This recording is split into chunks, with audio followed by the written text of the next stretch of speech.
You're listening to Barbell Logic, brought to you by Barbell Logic Online Coaching, where each week we take a systematic walk through strength training and the refining power of voluntary hardship.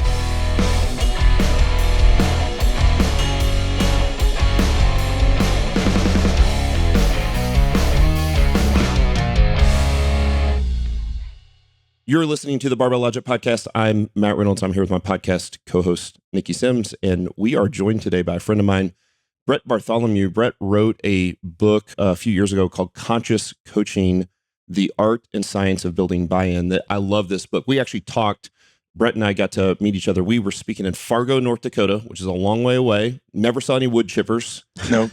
That's probably for the best. But probably for the best. We were at a strength and conditioning conference there, and we're talking. So, man, super excited to have you on the show today. Yeah, glad to be here. Thanks for having me.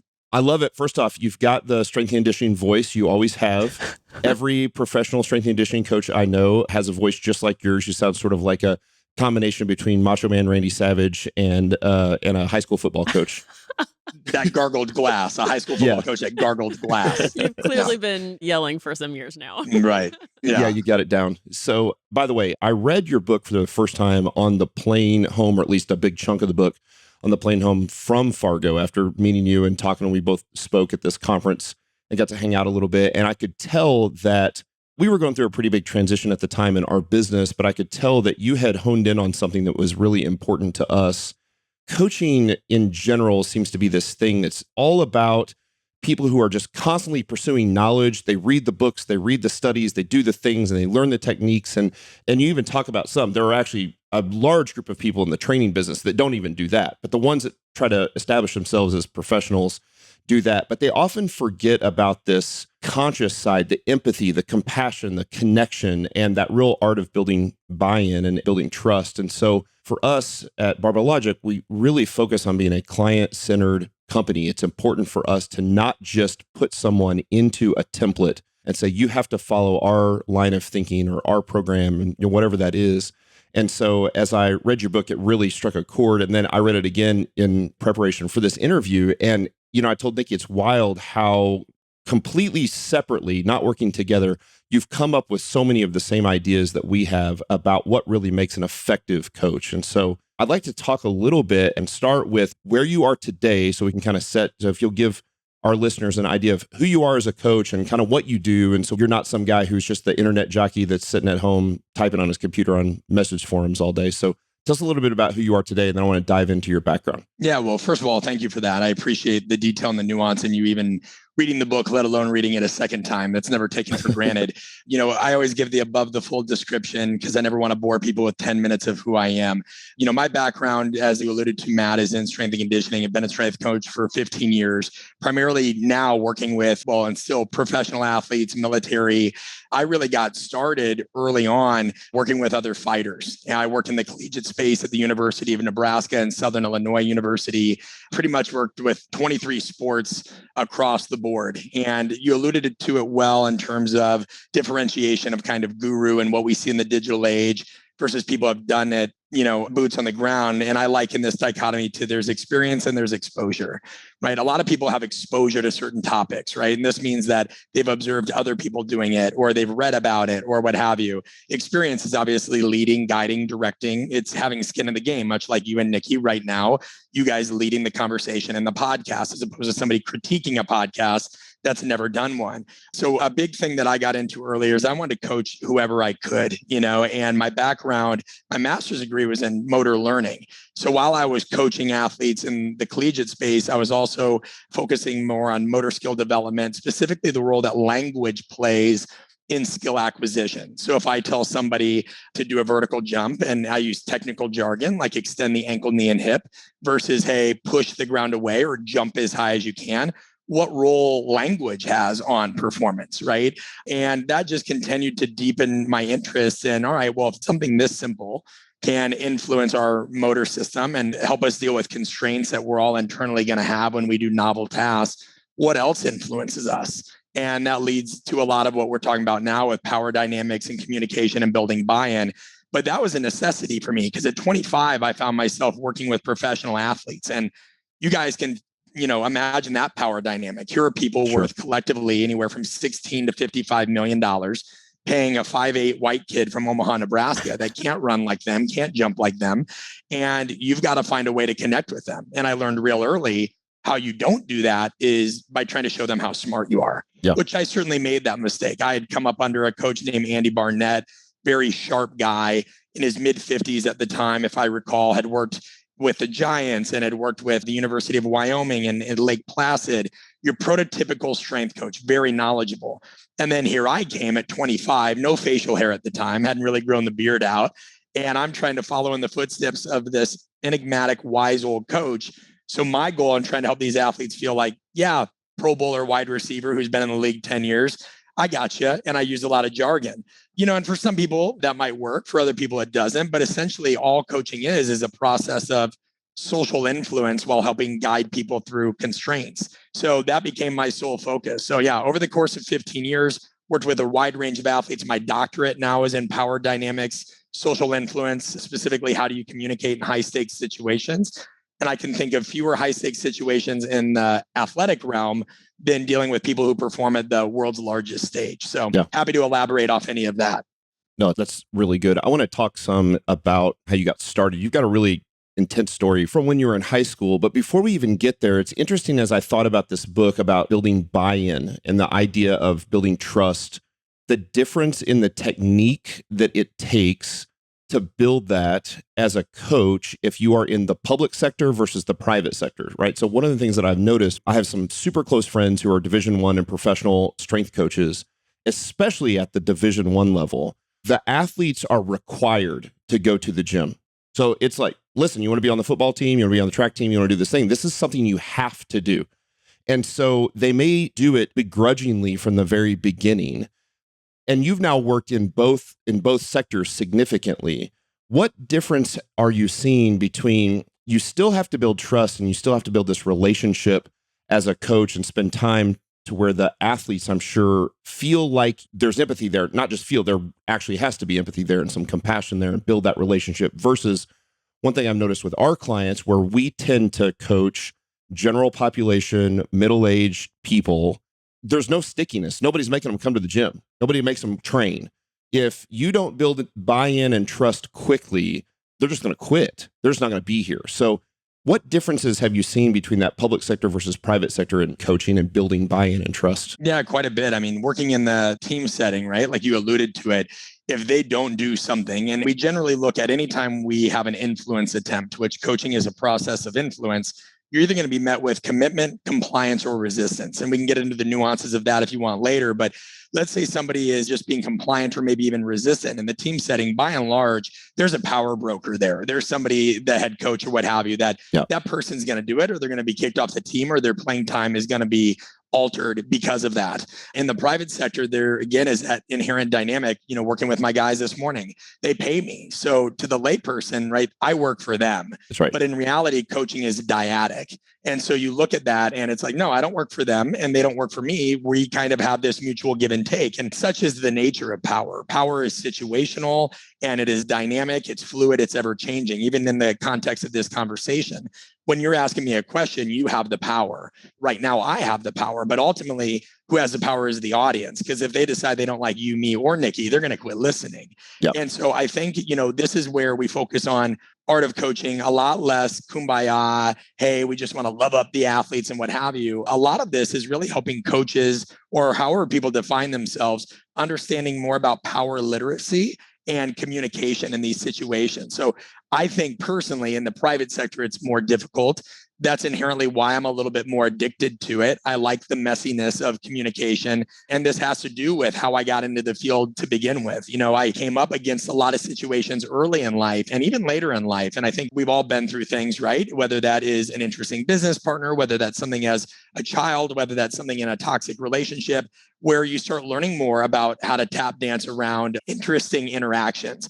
I just happen to find myself in a lot of those at a young age. And that path led to this. So happy to go into that, but I want to make sure I answered your original question first. You build out in the book these archetypes of people, how to interact with certain types of people, right? And you say this is not necessarily an exhaustive list, and not everybody can be neatly put in one of those, but you see the same thing in the coaching world. You see coaching archetypes, right? That they kind of fit into this specific sort of space. And so I have noticed in the Division I world, especially, a lot of my coaching buddies, and I've had conversations with them about this, so this isn't going to strike anybody as new, is that there's a lot of like cheerleading going on. It's a lot of cheering, right? It's this where I'm like, and it felt or has felt shallow to me, right? And I wonder how long it takes before it feels shallow to the athletes. Because if it's not real, if it's not authentic, it's only a matter of time before that's exposed. It's like I can remember this. It was just all about yelling and about, and I understood the teamwork dynamic. It almost had a sort of boot camp type feel. We were all going to do things in sync at the same time. And I understand the positive potential outcomes of some of those things. But when it stops there, it felt like I'm in the kiddie pool and I want to get deeper. And one thing I didn't see in general was actually a lot of coaching in general. Like I didn't even see a lot of technique coaching. It was often more cheerleading, rah-rah sort of stuff. And I definitely didn't see a lot of that relationship building. Now, I'm painting with a really broad stroke and a wide blanket because I know there are also, and I met coaches at the Division I level and professional level that are amazing. We have clients that are ex-professional athletes, or like they had 15 coaches over the course of their career, but they come back, but there was this one, or there were these two that absolutely believed in me and built the relationship. When I didn't believe in myself, they did. And so it was obvious that those coaches that made that difference really changed their lives for the better. It's been really wild to watch. Yeah, well, I mean, and speaking to that, and Niki, allow me to pull you in, and sorry to make you improvise. We're just getting to know each other literally right now on the spot. But Niki, is there anything that you're inherently super competitive in, or that you even think that you're amongst, and all humility aside, right? I'm sure your audience knows you're very humble and a lifelong learner, but is there something that you truly believe you could be amongst the best in the world in, or you're that very good at the very least? Definitely not best in the world, but I'm proud of my deadlift. Okay, great. So we look at this, and it speaks to what you're talking about, Matt, in terms of the way we coach. And when you look at the research of coach education and learning to coach, the majority of people learn to coach or frame their coaching style off of one of two things: how they were coached, and then their perception of how successful others in the coaching field coach. And here's the issue with that, right? In coaching, we hear a lot about servant-based leadership, this, that, what have you. And Niki, this is why I ask you that question. But what a lot of research is continuing to show is, let's say we talk to team goals. Let's say we talk to aspirational messages, as you alluded to, a lot of cheerleading, a lot of rah-rah, what have you. Well, that assumes that our audience shares those same goals, that self-image or what have you. But what do we know about some people who believe they're the best in the world? If somebody thinks that they can be the fastest in the 100-meter dash, or even non-athlete speaking, let's say there's the best brain surgeon in the country, or perhaps amongst the best ones in the world, what we find is they exist on a subclinical scale of narcissism. So we tend to get things like behaviors and traits confused, which then muddies our communication style. And what I mean is, we all know somebody who is a narcissist almost across the board. In every situation, this person nearly think they're right. They have the best way. A trait is a stable disposition. It means irrespective of context, I think I'm this, right? So a behavior is something that's selectively deployed. So you could have an athlete that is very self-conscious and insecure in other areas of their life, but when it comes to running the 100-meter dash or their deadlift or what have you, or the surgeon working on a previously thought inoperable brain tumor, they're almost narcissistic or supremely confident in that context. And so I think that's one thing we have to understand too is, if I'm sitting here cheerleading, yet I'm working with people that inherently are going to be extremely competitive in a given domain, that message can miss. Because I get the whole idea there's no I in team, but there certainly is one in give. There certainly is one in assist. There certainly is one in aid. There's all these things. And so what you find is, if we utilize one communication style and this idea of the traditional coach, John Wooden, love them up, empathetic, you're missing an entire subset of people that just doesn't resonate with. Right. And that goes even further into, the myth of the perfect coaching style.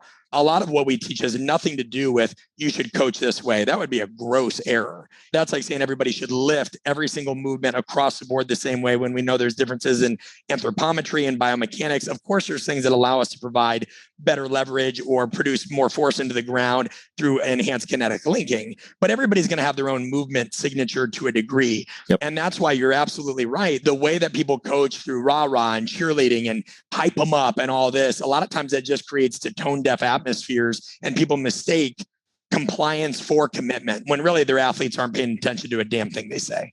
Can you go a little more into the difference between compliance and commitment? Yeah, I'd love to. So let's break these up into kind of taxonomies, right? So there's something that's task related. If I ask Matt to take out the trash, or Niki, if I ask you if you want to go to lunch or something like that, right? There's a task. And then there's relations oriented things, how we feel about one another. So, for example, we have a new employee at our house. We usually work remotely, but she's in town for a week doing some onboarding. Her name's Allie. Let's say I ask Allie to do something. Hey, Allie, could you update the website so it reflects our most recent workshop? That's a task-oriented ask, right?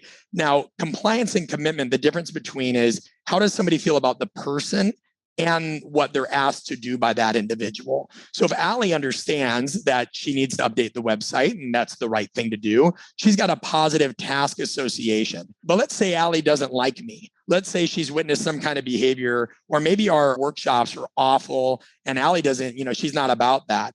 And Allie feels constrained because she's like, hey, I know I need to do this because my job, but I don't really like Brett. She's going to do something out of compliance. Now, it could be the other way too. She could like me, but if I ask her to kill somebody, then there's a task conflict, even though the relationship's good. Unless the relationship's great, and then they'll also kill somebody. Right. Well, Allie's got a dark side. So compliance is an asymmetry between the task, how we feel about the task, and the relationship, one way or another. Before I move on, does that make sense? Yeah. Or did I make that too confusing? Okay. Then commitment, which is a component of buy-in, because when some wise ass on social media would say, what does this term mean? And we define buy-in as trust plus commitment.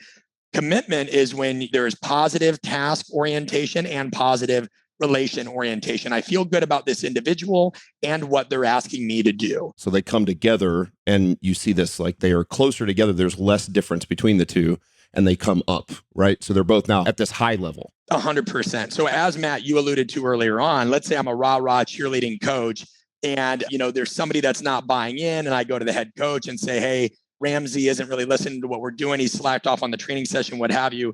He gets his bell rung by the coach and says, if you don't make workouts for the next 3 days and you're not there, 10 minutes early and move down on the depth chart, more than likely that individual is going to then come in and they're going to display compliance. Yes.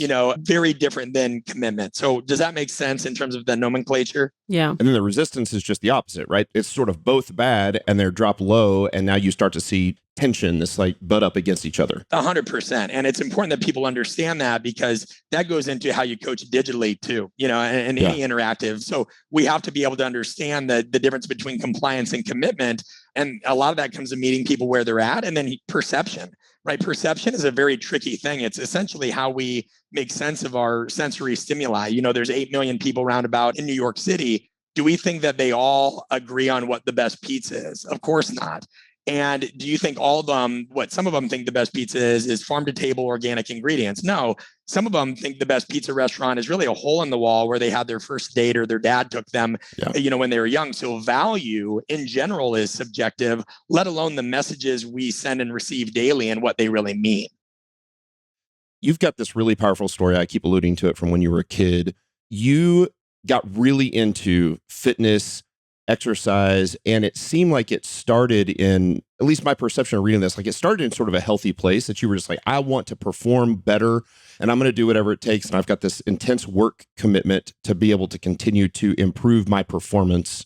But that turned into an obsessive, really almost exercise bulimia. I don't want to put you even talked about, they sort of started to hone in these titles on you that you didn't fit into, right? That they were like, hey, he's got to be this. And you're like, I'm not that. Yeah. Right. And so will you walk us through just a little bit? The reason I think that's important is because it's such a powerful story that it's clear you had this paradigm shift that you can see has shown up in your coaching later in life. And I know that you champion understanding all the technical aspects and this constant pursuit of knowledge. Like none of those things are bad, but you were like that without consciously coaching, consciously trying to make connection, consciously trying to develop trust is wasted. And I really think that it hits the nail on the head for why you've moved that direction. So will you give us a little background on that story and the impact it made on your life as a coach, especially? Sure. Yeah. So originally from Omaha, Nebraska, I grew up playing sports my entire life, very competitively, specifically football, baseball, got into boxing later on in life. But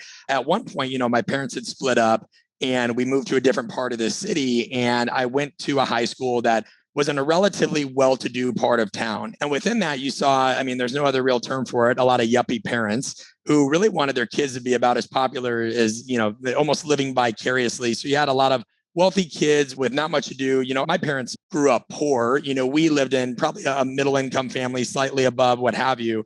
But, one thing that started happening around my sophomore year is a lot of my social circle really got into drugs, and not your usual, hey, we're high school boys, we're going to go to a friend's basement and have some beers and what have you, or anything like that. We're talking people got into meth, cocaine, real serious stuff. It's not like Omaha, some farm town. Right. Omaha, I mean, it's a smaller town, but you're looking at that city. It's a pretty large, relatively speaking, metropolitan area. And I didn't really want to be a part of that. That wasn't really something that, I don't know if you guys gather this by what you've interacted with me so far. Meth isn't really my bag. Not your deal. So his teeth are too nice. Yeah, so can't confirm. Yeah, thanks. Well, so at this time, I didn't really want to go home because mom and dad were fighting a lot. I'm 14, 15 at the time. For the first time ever, really didn't have a social group. So I filled my time with obsessively training for sports, to the point of working out after school, working out after dinner, Christian Bale, American Psycho style, working out at night, push-ups, sit-ups, what have you. And the access to information then, I mean, I'm not old, I'm 35. But I think sometimes people don't appreciate how much the access to information we have now has changed. Then Sure. As a 14, 15-year-old, you're reading Men's Health, Muscle and Fitness, whatever these things are. And, this is at the time, low carb and low fat were both really kind of at the intersection.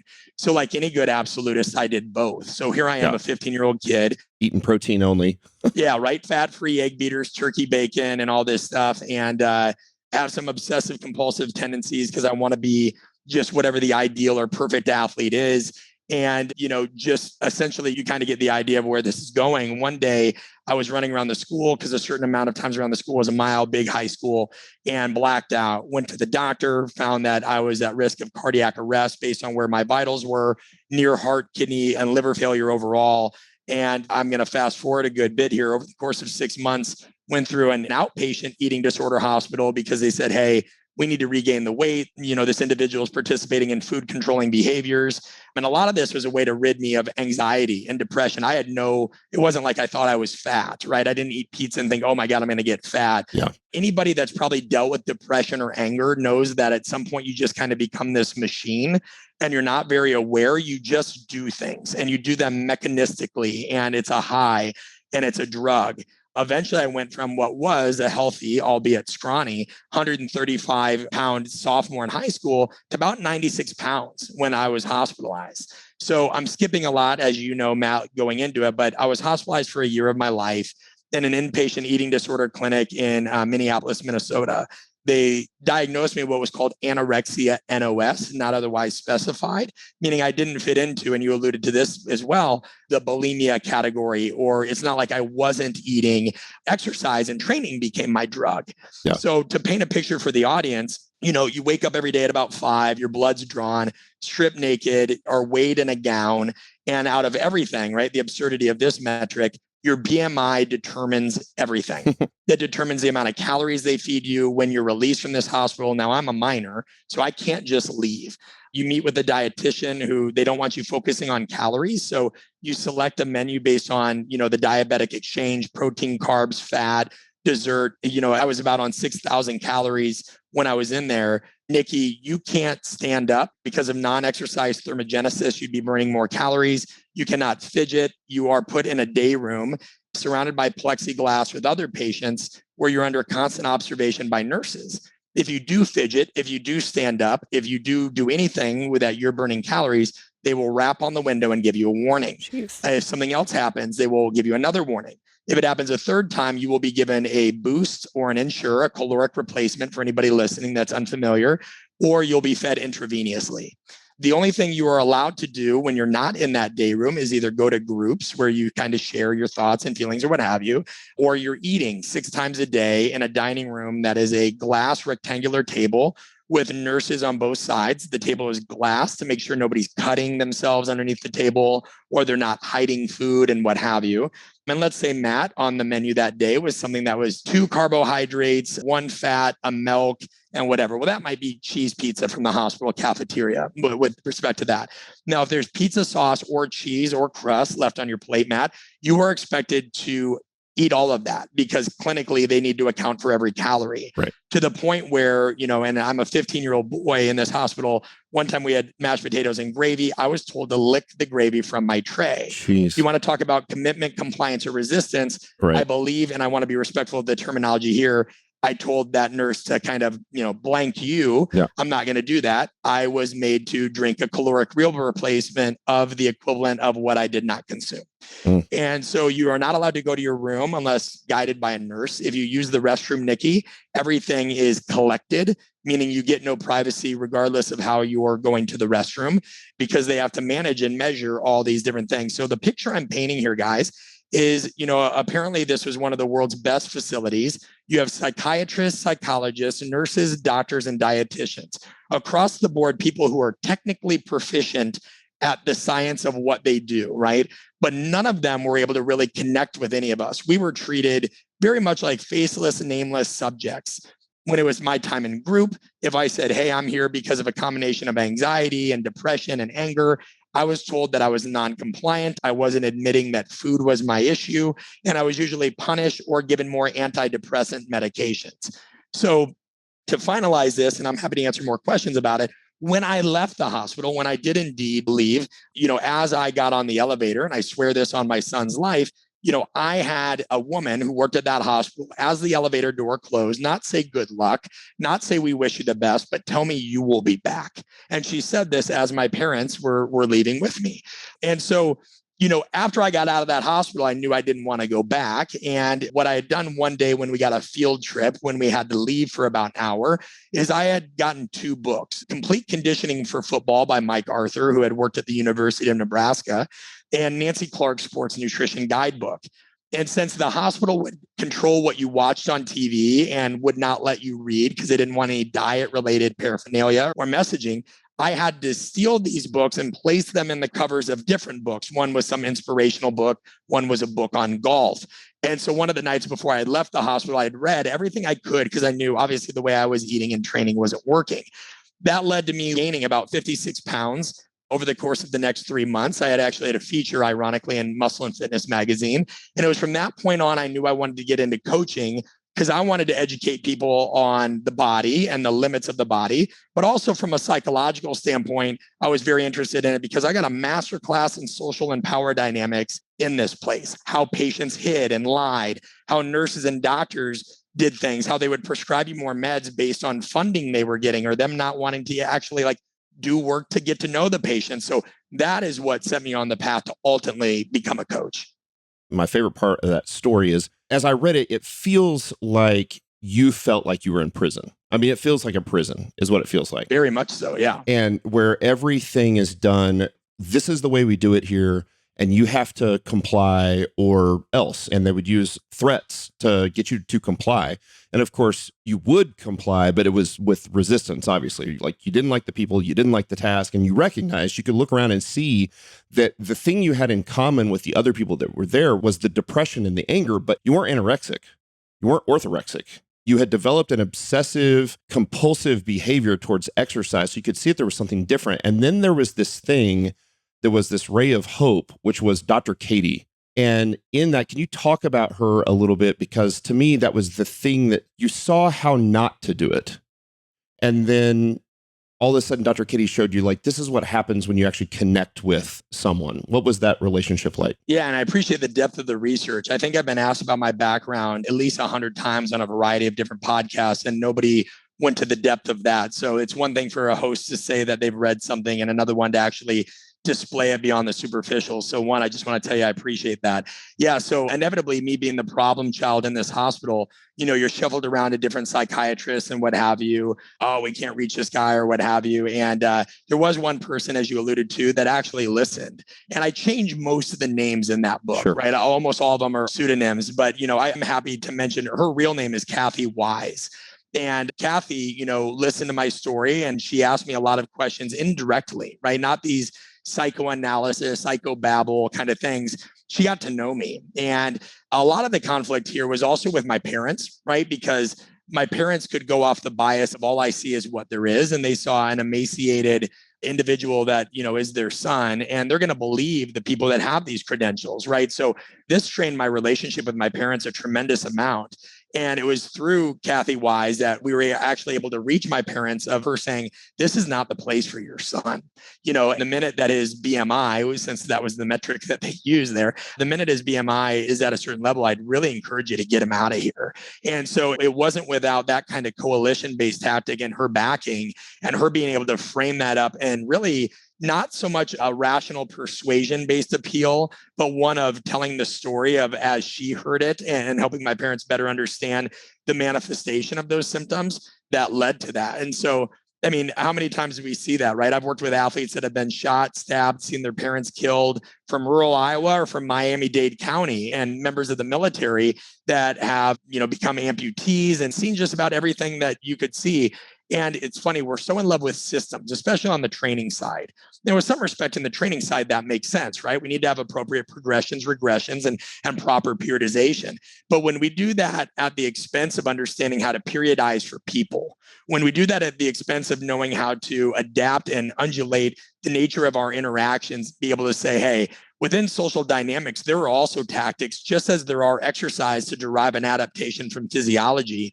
But we don't study that. And at best, if we do, it's from some book, like the antiquated leadership books that just talk about the one size fits all method. Well, my life, the one size fits all method of communication nearly cost me my life. And so that's a huge component of how I started to view, all right, there's a big aspect of this that without doubt, training's critical. Like, I don't even think that's a question. But when we know that and this is an actual statistic from a meta-analysis in 2016, out of 285 coach development workshops, fewer than 6% focus on any aspect of interpersonal skills. Mm-hmm. And that 6% that does is mainly transformational leadership, which is great if you want to inspire somebody, not so great if you need to get into the weeds with somebody. And that's the gap we want to fill today. Yeah, I've noticed with people I've interacted with, coaching, not coaching, just anyone I've had a relationship or interaction with, and then just picking up on what you talked about with your experience in the clinic, there are people and systems that are all about forcing themselves onto you. They go into this interaction like, I want to be this person in front of this person, or I will make this person do XYZ with my system, and I will make them eat this, and I will pay attention to that. But the relationships and coaching relationships specifically that tend to work well are ones in which you successfully make the other person feel better. They walk away from that interaction with you feeling like they were heard. You're able to connect with what's important to them, and you make it sure that what's important to them is important to you. So how does a coach gain the respect of, or like kind of get notoriety enough to be like, I know what I'm talking about. I can make you the best athlete, XYZ, while still not being the personality that shows up and just like, it's all about me. Listen to me talk. Look at this spreadsheet. Here's what I've learned.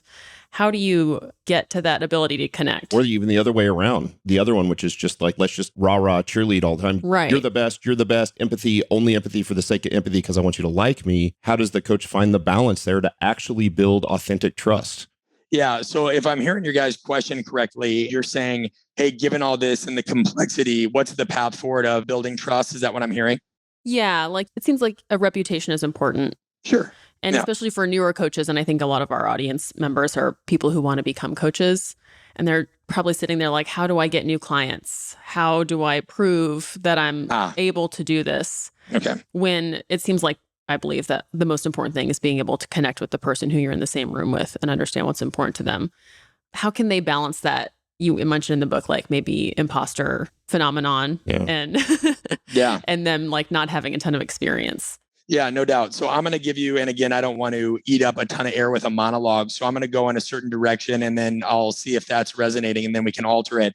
Because what we're talking about here is, in essence, a little bit of not only how do I connect with somebody, but how does somebody ethically self-promote so that somebody sees them as a viable choice to guide them on their journey? Am I in the right direction, even just stating that? Yeah. Okay. So we know that, let's start with this first, right? In terms of how somebody can stand out without selling out.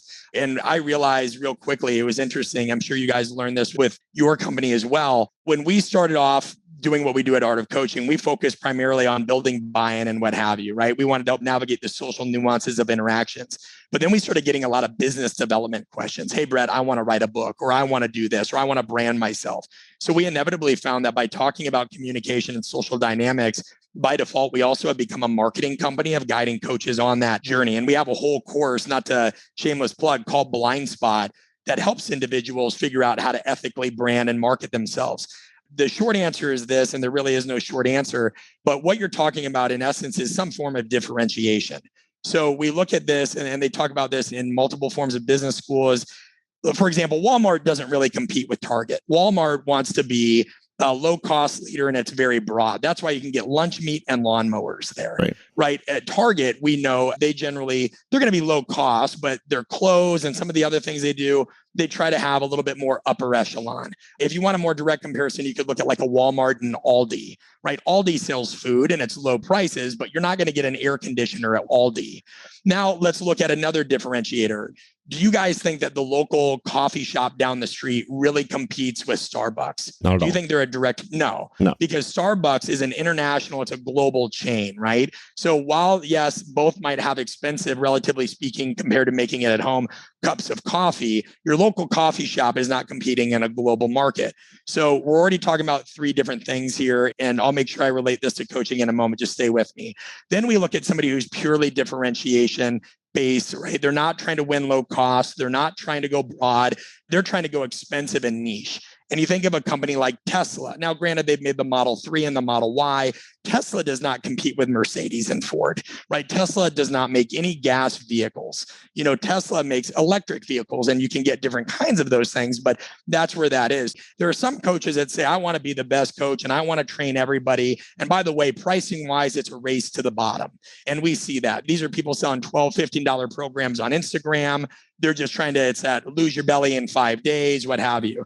That's one category. Then there's some that say, hey, I'm going to work with women that want to lose weight, or I'm going to work with guys. And that's a little bit more niche, or athletes is even. And so we start seeing these things. You also see differentiation between some people that do stuff online, some people that don't, and what have you. So the point I'm making is I think it's really important that a coach, first of all, understands for their own brand. We all have a brand. In strength and conditioning, so many curmudgeons are like, I don't believe in branding. I go, well, you're doing it to yourself right now. You're the curmudgeon who says they don't believe in branding. Yep. Everything you do is impression management. So I think that's where people have to get really clear is, am I trying to go low cost and broad? Am I trying to go high ticket and niche? Or am I somewhere in between there? And you need to understand that there's plenty for everybody. This is a world of 8 billion people. So I think when people look at this, red ocean, blue ocean, and you see it all the time, a gym opens up and they get mad at some other gym where there's a bunch of wackadoos down the street teaching horrible technique. And their only marketing is, oh, these guys are idiots. These people don't know what they're doing. Listen, the average person doesn't know any different. And by and large, they don't care. That's right. I mean, it's sad to say, but I lived in LA for a while. You think everybody wants smart training. Unfortunately, some people just want a place where the cool kids hang out, or they feel like they're accepted, or they got somebody to relate to.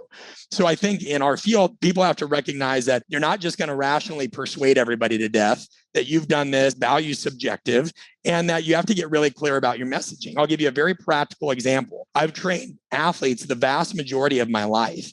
But now that we're working with organizations like Microsoft and Facebook, we help somebody put together their mayoral campaign. We're helping people with staff development issues. Our company is not a strength and conditioning company. We serve strength and conditioning and fitness professionals amongst the many people that we work with. But my Instagram is no longer just showing me training Julius Peppers or all these other folks. And we had to make a conscious choice of saying, okay, where are we creating differentiation in the market? I like to think, and I mean this humbly, I think you know me, Matt, and Niki, hopefully you'll get to know me. I'm pretty confident in my ability to teach things in the weight room and from an agility and what have you standpoint. But if I would have stuck with that, could I have stood out 100%? Would we have made some money? Sure. But as my passions took me elsewhere and I saw a void or a gap in the market that needed to be developed, and more of my life experiences took me down that route of being more and more interested in power literacy and social dynamics, we also saw something that was a clean and clear differentiator. There's workshops teaching people what to coach, but there's not much teaching people how to coach, or at least in the context of broader communication. So getting clear on your differentiating factor is one. And within that, you've got to get clear on who your audience is. Yeah. Oh, I want to work with Gen Pop. Great. Gen Pop with back pain, folks of the traditionalist or baby boomer generation, right? All these things. But you see it all the time in strength and conditioning. I want to train athletes at the Division I level. Hey, coach, how do I get a job? Well, what jobs have you applied for? Well, I want to be an NFL strength coach. Buddy, there ain't that many teams, right? And so Don't tell me you're having trouble getting a job when all you've done is try to get a job in the NFL. So differentiation, knowing your audience, and then finally, really analyzing the way that you're communicating towards your, because it doesn't do you much good to understand the market you want to be in and have a clear idea of the audience as well if you don't understand that messaging. Say you guys get hit with an ad, right? For one of my workshops, it says, hey, better communicators make better leaders. That's pretty vague. And I don't know many people that wake up that think, I want to spend $899 to become a better communicator. Now, if all of a sudden you get hit with messaging that tells you the ramifications of poor communication, right? We know that poor communication is the one thing in life guaranteed to make any situation worse. You can lose your credibility, your relationships, your job, anything like that. So if I hit you with that message and I make it close to home, right, that's going to hit a little bit more. So I think when people analyze their market, their differentiation status, and then the way that they're communicating their value, knowing that not everybody's going to perceive value the same way, now you have a really strong way to kind of say, all right, let me get my, pardon my language, my crap together and go from there. Does any of that make sense? What part did I make more confusing? Because I'm happy to clean it up. No, I think that's great. I mean, I think that's key. And it's actually interesting. I like the idea of the local roaster coffee shop who's in this niche market that they've decided, like, we're going to serve this exact target audience in my town. If you I live in Southwest Missouri, and you're a small coffee shop, you're not going to serve coffee in San Francisco. And you're certainly not going to compete with Seattle or with these massive multinational corporations. But what's interesting is if you go back to like a Tesla, which is a massive company now, they started with an extremely niche market, right? They started years ago with the very first Roadster. Yeah, 2012, 2011. They're like, we're just going to go get, the early adopters, the innovators, the guys who know it's not going to be perfect yet, but they very high income. And we're going to use that to start to fund what would eventually be their first mass produced car, which was the S, which was also still a very high end luxury electric. But as time has gone on and as they have grown, they've been able to take that very targeted market and build a reputation there and then expand, right? 1 degree of separation. And then the X, hey, now we can offer a family car. Now we've got a SUV, right? And then the 3. Now we can start to reach out to more like cross the chasm into the mainstream. Now the Y, right? So they've been able to do that, but you can't start with, hey, I'm going to try to compete with Starbucks on day one. You can't start with, hey, I'm going to try to compete with Brett Bartholomew with these famous strength and conditioning coaches because you don't have the pull. And yet, here's the interesting thing. Regardless of where you're at in the grand scheme of things of this targeted niche market that's relatively small and you're just trying to get on your feet versus somebody who coaches hundreds or thousands of professional athletes, if you don't put people first and athletes second, or people first and that demographics, whatever that is, right, your lifter second or your whatever, then you're going to miss the target. To me, that's really the thing that came through in your book, that yes, coaching technique matters. Yes, knowledge matters. Yes, finding that target market matters. But you know what? You better figure out how to communicate with people. You better figure out how to connect first. And it doesn't matter whether you're the little coffee shop or Starbucks. Here's what's crazy. People are nuts about Starbucks. Starbucks, as a multi-billion-dollar corporation, has still figured out how to connect, which is, I'm sure, very difficult at that level, right? Because of how it's actually easier to connect at a smaller level. Well, because you can customize anything. You can get exactly what you want at that point in your life. That's right. Well, and you hit a good point there, Niki, and not to take away from what you said, Matt, but she said customize, which links to this. One of our sayings in our workshop is today we live in an age where people customize their coffee more than they do their communication style. Yeah. That's right. And that's really scary, especially because we still abide this golden rule of treat others how you want to be treated. That's not the case. I promise you're not going to find everybody in the world wanting to be treated the same way you do. And that just goes into, again, this idea of differentiation is not about being different. It's about being uniquely relevant in the value you provide. And so because I was overlooked in so many ways and I dealt with very Machiavellian, interesting people in this hospital, I very much liked working with athletes that were dubbed as problem athletes. So that helped me continue to gain even more of a niche in working with pro sports. Is people started sending me athletes that were hard to deal with. And I liked that because I thought the puzzle, yeah, I mean, you guys know this, you've already alluded to it. It's very fun. It's very rewarding. It's very challenging and nuanced to teach squat, cleans, deadlift, press, what have you. But as you coach more and more and more, you value challenges in other places. And I value challenges in people, because there's a reflection of that. And so I think people need to understand that differentiation doesn't mean different. It doesn't mean louder. It means being uniquely relevant in the value that you provide.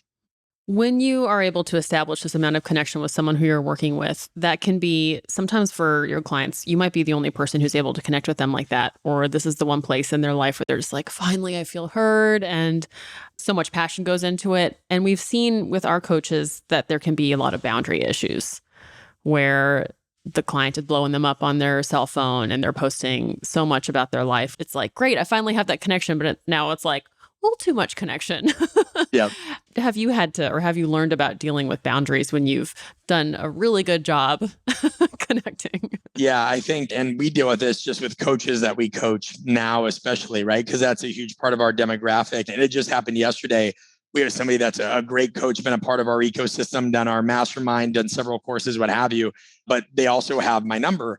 And, about once a week for the last few weeks, I had been asked, hey, could you connect me with so-and-so? Can you connect me with so-and-so? And I eventually just had to say, hey, listen, now's not a great time. I'm in the middle of getting ready for another workshop and I'm working on my book and coaching folks. And I know this individual you want to be connected with is in the middle of a project as well.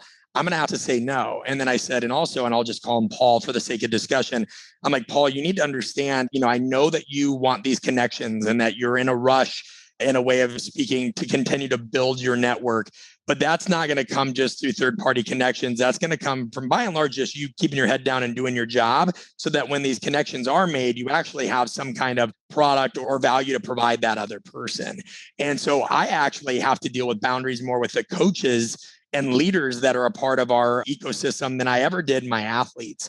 I think that there was that athlete scenario, especially when I was a grad assistant and around the same age as some of my athletes, and you work with some female sports and what have you, right? Then those lines can get blurry. And there's been some times where some interesting things have happened. And, you just have to nip them in the bud. I think that there's a tasteful way to say, hey, and sometimes I went as far as even creating a separate Google Voice account.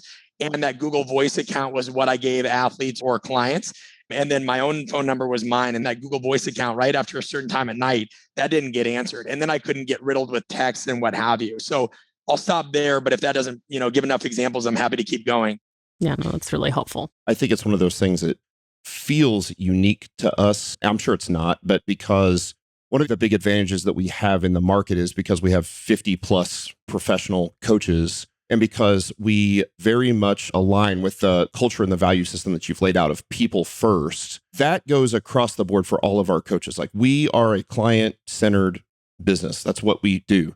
But because we have so many coaches, then it means that each of those coaches have their own specific kind of coaching niche or coaching demographic. And so, again, one of the advantages I think we have is that most online coaching companies are one coach, two coaches, three, whatever. And so actually, my original online coaching business was Reynolds Strong. It's Matt Reynolds, right? But I don't coach every demographic well at all. As a matter of fact, I don't coach most demographics well, right? I've got my set of demographics as well. And that's okay. You don't need to be everybody's coach. That's what it should be. For us, though, since we get more and more professional coaches who all share this sort of common value system, oh, by the way, also have a specific demographic or a specific targeted client that they have, then we're able to connect these new clients that sign up with the perfect coach for them, or as perfect of a coach as we can get. But immediately, you can see how that can create some boundary issues because, just like Niki said, it's actually a great problem to have. Because what you end up with is, I think we end up with a lot of clients who are very committed.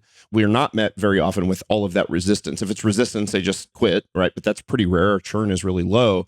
And so you end up with clients who end up being almost overcommitted to the thing, right? And they're like, oh gosh, this is just like Niki said, this finally, I've been looking for this. I've been going to these classes. I've been doing this thing and I've never been able to find the thing. And now I found the one that I fit in. And really, I think that's what people are looking for. They're looking for a place where they fit, where they feel heard, where they feel like their needs are sort of put first and that the coaches is authentic and they've built trust. And so it definitely has become something that we've had to address as a company. But I think it's a good problem to have. It's better than the other way around, right? Where you're trying to go. Yeah, well, and you use a really important term there, fit, right? So if we look at three critical terms that I hope your audience, if they're listening, if there's anything to take notes on, it's going to be this piece, right? So if we look at context, communication, and fit, and I'm going to define these things, but just looking back for a moment, all communication occurs in a particular context, right? And the fit of that, or fit between those things, is really what influences the success of any outcome. If I give an athlete a certain coaching cue that's external or relatable or metaphorical, and that decreases processing fluency and allows them to just do this without overthinking it, right? That's a great example of that. So if we think of context, And, I became obsessed with this term because you hear everybody talk about it and talk about it. And one day I was just like, I want to know what this means. So I'm an inherently curious person, went deep into this research, and context collectively is defined as the situation, the circumstances, and the setting in which an event of some kind occurs, right? That event could be anything. It could be any kind of act. Communication, and there's many definitions for this, but one of the foremost ones is a process. And I think it's important that people understand that term in and of itself because communication is ongoing. It's a process where people share information in commonly comprehensible ways. Storytelling, again, metaphors, or giving facts, or what have you. And then fit is the attunement of context and communication. So if we have context, communication, values, and the people involved, then you have fit. And that's what you've got to do. And we think of cultural context as one of the most significant. There are people that make great coaches in Premier League soccer and wouldn't be great at coaching 13-year-old female club sports team in Arizona, and so you have to think of like, I might be very effective for some people. And then if I go to China, which I have to coach, right, metaphors and analogies aren't going to land. So you have to understand how to adapt that. And so I think those are the things that most people, if they're looking for how do they match context, communication, and fit. And you mentioned your coaches. I think of an organization that recently hired us because we kind of have this thing. It's kind of like an art of coaching SWAT team where, again, this happened by default. Somebody came to one of our workshops and they said, hey, quarterly, what if we brought you in because we're scaling our company? And a lot of the conflicts are internal. And we have coaches, they were building their own certification. Coaches were very sharp technically, but didn't know how to navigate things like you talked about, Niki, whether it was barriers or difficult clients or other coworkers. So we went and actually helped provide onboarding based stuff that could help their coaches as they continue to scale do this. So we'd go down quarterly, new coaches would go through some of our workshops. And it was nice for this company because then they didn't have to figure out what that content was. It was nice for us because it's nice recurring business. It's easy. We got to know one another, right? It's great for all parties. And it really just opened my eyes to, as we got farther and farther into this, we realized that most people don't have as many issues with their clients or their athletes as much as they thought, as they did their coworkers or their employees or their bosses or managers or leaders. And that's where it's become really interesting to even navigate deeper. Dude, this has been a great conversation. I'd love to carry on. I want to end this with one of my favorite quotes from your book. It's actually a quote of a quote because I think it sort of puts a nice capstone on this. And as you were walking through the process of learning what a conscious coach was, you quoted Hemingway, and Hemingway said, "We're all apprentices in a craft in which no one ever becomes a master." Hemingway hits the nail on the head. There's no such thing as a master coach. The best coaches are the best, not because they think of themselves as a master, but because they always want to keep learning. So the term conscious coach was born. And it's so multivariate the way you've described that it's not just about the technique. It's not just about the communication. Those things are super important. It's not just about the connection, but yes, it better include the connection. That all of these things must be done. And it comes back to that kind of Dunning-Kruger syndrome that the longer you do this, the more you realize how much you don't know. And so it's really cool when someone who is both a beginning coach or someone who is a long time experienced coach both thinks of themselves as an apprentice who're just trying to get better every day. That's what conscious coaching really is. And it's what I love about your book and about your message. So dude, thanks for being on the show. Yeah, thanks for giving me the opportunity to talk about it. It's, like I said, nice seeing.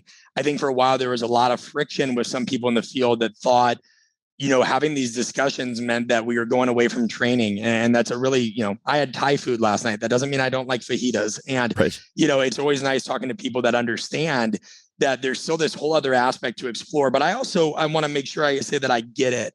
I do understand that in a field where people have spent a lot of money going to universities and paying for certifications and doing these things to feel like I've done it. I've learned I'm learning all I can about training and what have you. And then here comes some jackass saying, hey, no, by the way, there's more. Yep. And you're going to have to sacrifice more money and more time because this has been a really neglected part of the conversation that just reading coaching memoirs is not going to solve. So Thank you for being open to it and understanding and supportive of it.